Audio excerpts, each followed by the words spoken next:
સંત શ્રી શ્યામ બાપુના આશીર્વચનમાંથી વિષય હું આત્મા અને ઉત્પત્તિ, પ્રકરણ હું કોણ છું તેમાં હુંની કક્ષા ત્રીજી, પાર્ટ 43। આ ત્રીજી કક્ષાથી જેમ ભાવજગતનો વિકાસ થાય તેમ તેની સાથે સર્જન શક્તિનો પણ વિકાસ થાય છે। તેથી કલા, સાહિત્ય, સર્જન, હુન્નર વગેરે સર્જનાત્મક શક્તિઓ વિકસવા લાગે છે। તેથી માણસ પોતાની એક આગવી શૈલી વિકસાવી શકે છે, પોતાની અનોખી ઓળખ ઊભી કરી શકે છે, દરેક માણસ કરતાં અલગ વિચાર કરવાની ક્ષમતા કેળવી શકે છે। પહેલી અને બીજી કક્ષાના માણસો પણ કારીગર હોઈ શકે છે, સાધારણ કલાકાર પણ હોઈ શકે છે, પરંતુ કારીગરી કે કલાત્મક તેનું પોતાનું સર્જન નથી હોતું। બીજાની નકલ કરે, બહુ તો તેમાં સુધારાઓ કરી શકે, સાવ નવું સર્જન ન કરી શકે। અને જે સુધારાઓ કરે, મોડિફિકેશન કરે, તે પણ તેને બહુ શીખવું પડતું હોય છે, તેનો અભ્યાસ કરવો પડતો હોય છે, ત્યારે થોડું શીખી શકે। ટૂંકમાં સર્જન શક્તિ ત્રીજી કક્ષાથી શરૂ થાય છે। નવું સર્જન કરવું અને નવું શીખીને કશુંક નવું બનાવવું, આ બંનેમાં પણ ઘણો તફાવત હોય છે। ત્રીજી કક્ષાના દરેક માણસોમાં આવી દરેક ક્ષમતાઓ હોય જ એવું નથી, કોઈમાં હોય, કોઈમાં ન પણ હોય। વિવિધતાઓ તો અનેક હોય છે, કારણ કે દરેકના સંસ્કારો, જજ્બાત, કાર્મિક ઉર્જા, કોર નેચર વગેરે બધું અલગ અલગ હોય છે। માણસના સ્વભાવ અને સંસ્કાર પ્રમાણે સારી કે ખરાબ ભાવનાઓ વધારે પ્રભાવશાળી બને છે। આ ત્રીજી કક્ષાના માણસો મોટા કલાકારો બની શકે। કલા કોઈ પણ હોય, સંગીત, નૃત્ય, નાટક, સાહિત્ય, શિલ્પ, ચિત્ર વગેરેમાં આગળ વધી શકે। ચિત્રકાર, શિલ્પકાર, કવિ, લેખક, ગાયક, અભિનેતા બની શકે કે પછી અમુક અંશે વૈજ્ઞાનિક પણ બની શકે છે। અદ્ભુત સ્થાપત્યોના નિર્માણ કરનાર આર્કિટેક્ટ પણ બની શકે છે। જન્મથી પોતાની કાર્મિક ઉર્જા પ્રમાણે જે સંસ્કાર પામ્યા હોય અને તે પ્રમાણે જ અભ્યાસ કરી શક્યા હોય, પોતાનો સ્વભાવ પણ તે પ્રમાણે હોય, તો બહુ આગળ વધી શકે છે અને ઉપરની કક્ષા પ્રાપ્ત કરી શકે છે। પરંતુ સંભાવનાઓ અનેક હોય છે અને આ રીતે ત્રીજી કક્ષાનો માણસ જે કોઈ કલા ક્ષેત્રમાં આગળ હોય તો જીવનના બીજા ક્ષેત્રમાં પછાત હોય છે। એટલે કે જીવનના કોઈ પણ એક ક્ષેત્રમાં આગળ વધી શકે, પરંતુ જીવનનો સર્વાંગી વિકાસ શક્ય નથી। જોકે આ ત્રીજી કક્ષાના લોકો આવી કલા કે હુન્નરથી બહુ પ્રખ્યાત બની શકતા નથી। તેના માટે ચોથી કક્ષા સુધી પહોંચવું જરૂરી હોય છે, કારણ કે ચોથી કક્ષા અહંકારની કક્ષા છે। તેથી ચોથી કક્ષાએ પહોંચ્યા પછી પોતાના અસ્તિત્વનો વિસ્તાર કરી શકાય છે। અસ્તિત્વનો વિસ્તાર થાય એટલે પ્રખ્યાત થઈ શકે, પ્રસિદ્ધિ, ખ્યાતિ પ્રાપ્ત થઈ શકે। જોકે આગળ વધવાની શરૂઆત આ ત્રીજી કક્ષાથી થાય છે। ખ્યાતિ, પ્રસિદ્ધિ માટે અહંકાર જરૂરી હોય છે। અમુક પાંચમી કક્ષાની હસ્તીઓ એવી પણ હોય છે જે પ્રખ્યાત થવાનું ટાળે છે, પોતાના અસ્તિત્વનો વિસ્તાર બાહ્ય જગતમાં નહીં, અંતર જગતમાં કરે છે। સર્જનાત્મક વ્યવસાય સાથે જોડાયેલા લોકો માટે બીજી વાત એ છે કે આવા કલાકાર, કસબી, કારીગર તેને તેના પૂર્વજન્મની કાર્મિક ઉર્જાએ બનાવ્યા હોય છે, જેને સામાન્ય રીતે કુદરતી બક્ષિસ, ગોડ ગિફ્ટ માનવામાં આવે છે। આવા લોકોમાં કલા કે હુન્નર જન્મજાત હોય છે, પરંતુ જો તે પોતાની કલા કે પોતાના હુન્નરને, પોતાના કસબને જો વધારે વિકસિત કરી શકે, સતત અભ્યાસ કરીને વધારે શીખી શકે, તો જ તેને ત્રીજી કક્ષા કહેવાય। જન્મથી જે ગુણ મળ્યો હોય તેનો અભ્યાસ કરીને ગુણને વિકસાવવો પડે। ઘણીવાર એવું બનતું હોય છે કે બાળપણથી કોઈ કલાકાર હોય તો તેને અહંકાર આવી જાય છે અને વધારે અભ્યાસ કરવાનું ટાળે છે। માણસ જે ગુણ સાથે જન્મે છે તેનો અભ્યાસ કરીને મહાન બની શકે છે।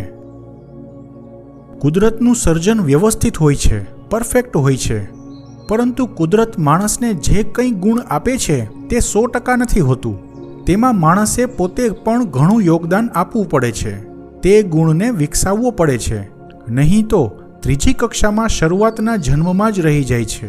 વધારે આગળ પ્રગતિ નથી થઈ શકતી. તો ઘણાને શીખવાની ઈચ્છા તો બહુ હોય પરંતુ શીખી ન શકે, તો તેને પણ ત્રીજી કક્ષા ન કહેવાય. અથવા તો શીખવામાં સાધારણ કરતાં પણ બહુ સમય લાગે, બહુ મહેનત કરીને થોડું ઘણું શીખી શકે, તો પણ ત્રીજી કક્ષા ન કહેવાય. એ બધી બીજી કક્ષાની પ્રક્રિયાઓ કહેવાય. સર્જન શક્તિનો વિકાસ કર્યો ન કહેવાય.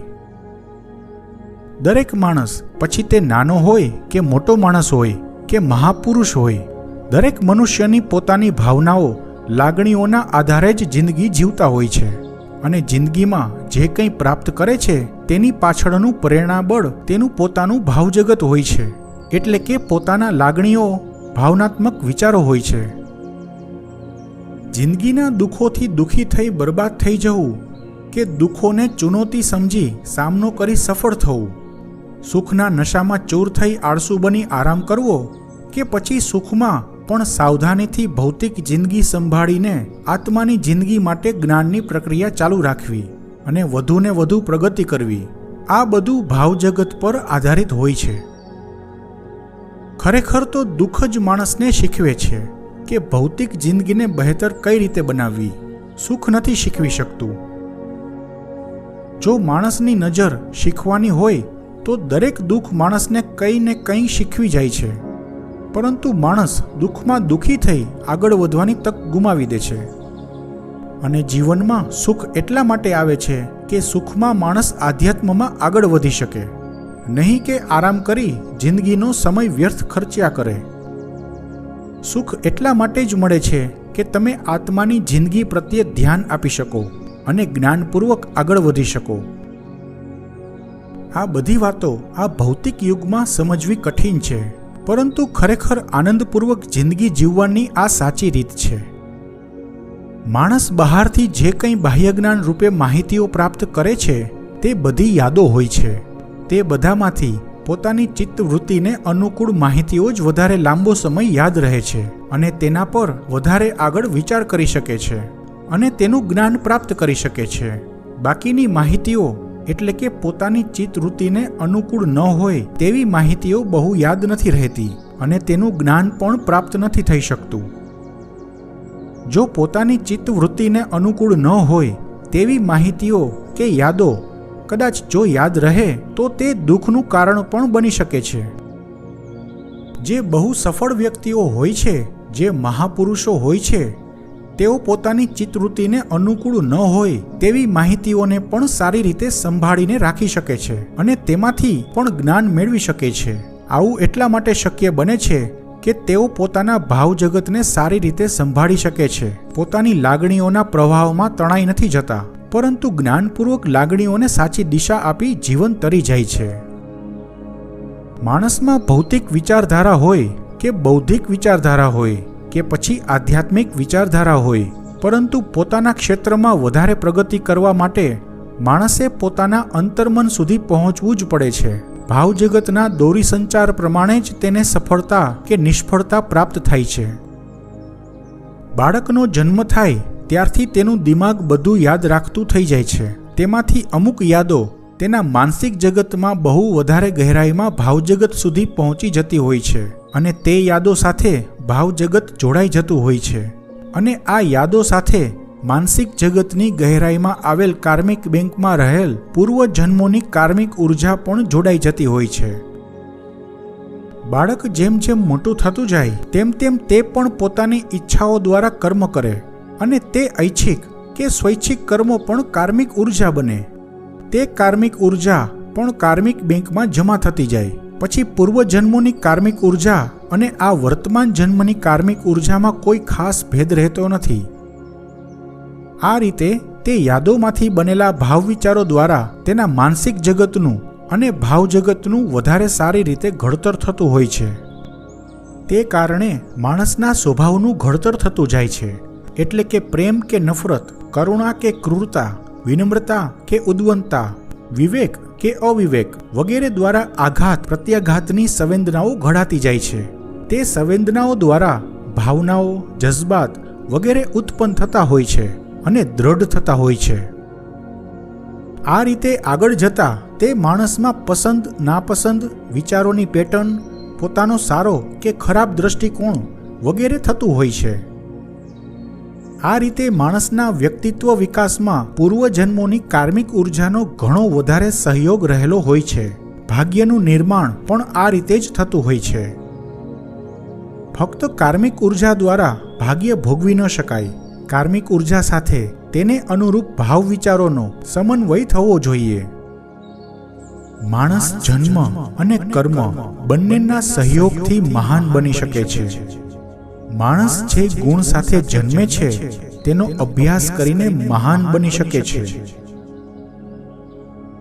અર્થાત પહેલાના જમાનામાં માણસ જન્મથી કુળથી ઓળખાતો, હવે માણસ તેના કર્મોથી ઓળખાય છે. અને બાળક જે ગુણ લઈને જન્મ્યું હોય તેને અનુરૂપ કર્મો કરે તો મહાન બની શકે છે.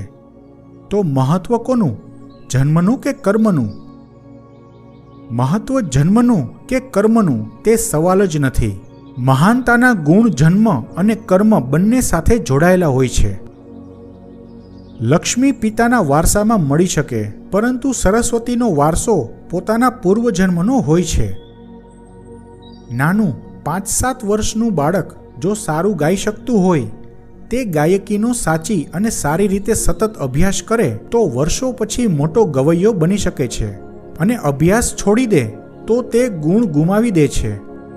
અને જે માણસને સંગીતની સમજ નથી તે જિંદગીભર અભ્યાસ કર્યા કરે ત્યારે માંડ સાધારણ ગાયક બની શકે. મહેનત કરવાથી, અભ્યાસ કરવાથી બાહ્ય જ્ઞાન પ્રાપ્ત કરી શકાય. આત્મજ્ઞાન તો અંતરથી પ્રગટે.